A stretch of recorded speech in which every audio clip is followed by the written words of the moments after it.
वैसे तो हम इंसानों के अंदर एक बड़ी अद्भुत शक्ति है जिसे हम कहते हैं भाषा और उसकी समझ। लेकिन क्या आपने कभी इस भाषा के परे सामने वाले के अंदर झांकने की कोशिश की है? जवाब अक्सर ना में ही आता है, या फिर ये सुना जाता है कि हमें तो इसकी जरूरत ही नहीं लगती।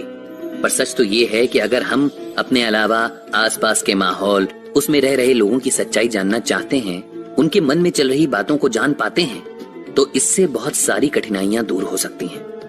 हम सब जो कहते हैं वो अधिकतर हम कहना नहीं चाहते, और जो कहना चाहते हैं वो नीरस है।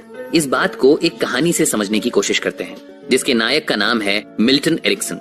ये एक जानी मानी शख्सियत हैं जिन्होंने हिप्नोथेरेपी और साइकोलॉजी में बहुत नाम कमाया। अगर आप सोच रहे हैं कि ये सब उनकी शिक्षा का नतीजा है, तो आपको बता दूं कि इसके पीछे उनके अपने जीवन का संघर्ष और उनकी खुद की इच्छा शक्ति है। साल 1999 में 17 वर्षीय एरिक्सन को पोलियो ने बिस्तर पर लिटा दिया।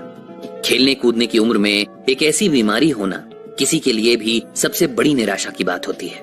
डॉक्टरों के मुंह से तो एरिक्सन ने अपने मरने की बात तक सुन ली थी। उनकी मां तो फिर भी इससे बाहर नहीं आ पा रही थी, लेकिन एरिक्सन ने अपनी इच्छा शक्ति से खुद को मृत्यु से बचा लिया। जंग लंबी थी, लेकिन एरिक्सन ने अपनी कमजोरी को अपनी ताकत और जीवन का लक्ष्य बनाया। उन्होंने इस बीमारी में कुछ समय तक अपने चलने फिरने की शक्ति खो दी थी। वो इस हद तक पैरालिसिस का शिकार थे कि ना तो उनके हाथ पैरों में जान थी और ना ही उनकी गर्दन, मुंह या होंठ हिल सकते थे। वो सिर्फ अपनी आंखों के इशारों से ही बात करते।